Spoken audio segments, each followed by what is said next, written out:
I used to be so afraid of creating content and going live so much that I didn't create content. I didn't go live. But as you can see right here, I'm doing content. And for those of you who join my live, you see I have done lives. Why am I able to do that in the midst of being afraid? A couple of reasons. One reason is I still took action in the midst of the fear. That's the one thing I did. I didn't wait for the fear to be fully gone to create content. I didn't wait for the fear to be fully gone to go live. I still did it, even in the midst of being afraid. Number two, I acknowledged that I was afraid. I acknowledged the fact that there was a part of me that was afraid. Number three, I allowed that part of me to feel afraid, and that was okay. Normally what would happen before is the fear stopped me. Normally what would happen was I would judge the part of me that's afraid. But when I actually just allowed that part of me that's afraid to be afraid, when I allowed that part of me to just experience fear, even in the midst of me taking the action, I did some deep healing work.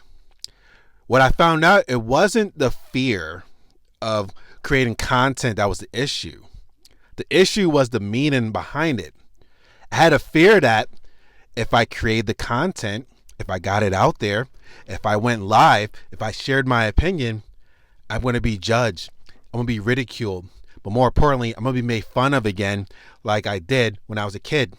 So that little part of me, that little version of me, that little kid that experienced pain from being made fun of, experienced embarrassment from being made fun of and judged, was afraid of it happening again. Was thinking that it was going to be as intense as it was before, and I want to be able to handle it. So you know what I did? I became a supporter of that little kid in me. I told that little kid, even if you feel embarrassed and afraid, if that happens, you're allowed to feel embarrassed. And you know what? Even in the midst of you feeling embarrassed, I'm still here for you. But also I'm going to show you what is possible, even in the midst of the fear that we do that. So I've been creating content. And also what happened with creating content, it didn't happen like my mind thought it would be, of all the judgment being made fun of. Now it still happened here and there, but it wasn't as bad as my mind made it out to be. And when it happened, I was able to be there for myself in a different way than I was when I was a kid. I didn't know how to process this in a healthy way, but the awareness I have now allows me to be a safe space for the part of me that's afraid of creating content. Why am I sharing this? Because I know there's someone out there right now who's afraid of getting out there with content, afraid of going live, because you're just like that little version of me. You're afraid of being made fun of again. You're afraid of being judged again. I'm here to let you know it will happen, but it's not as bad as it did before. But now, the version of you now can actually be a space for you that's afraid, and allow that part of you to feel afraid and have a conversation with it.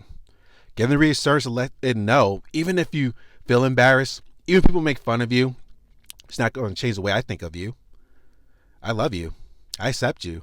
You're allowed to feel fear because you're safe with me, and then create that content and then go live and watch how much more love you'll receive from that content than the few little hateful comments, the few little judgmental comments, the few people making fun of you comments that will happen. This is your wake up call right here. Get yourself out there, create that content, even in the midst of being afraid. And the more you actually do it, the less fear will be present. And the more present you can be for the parts of yourself that is afraid, and the more you can show those versions of yourself, even in the midst of being afraid of what happens, what usually happens isn't what we imagine it. But we get to be here for ourselves.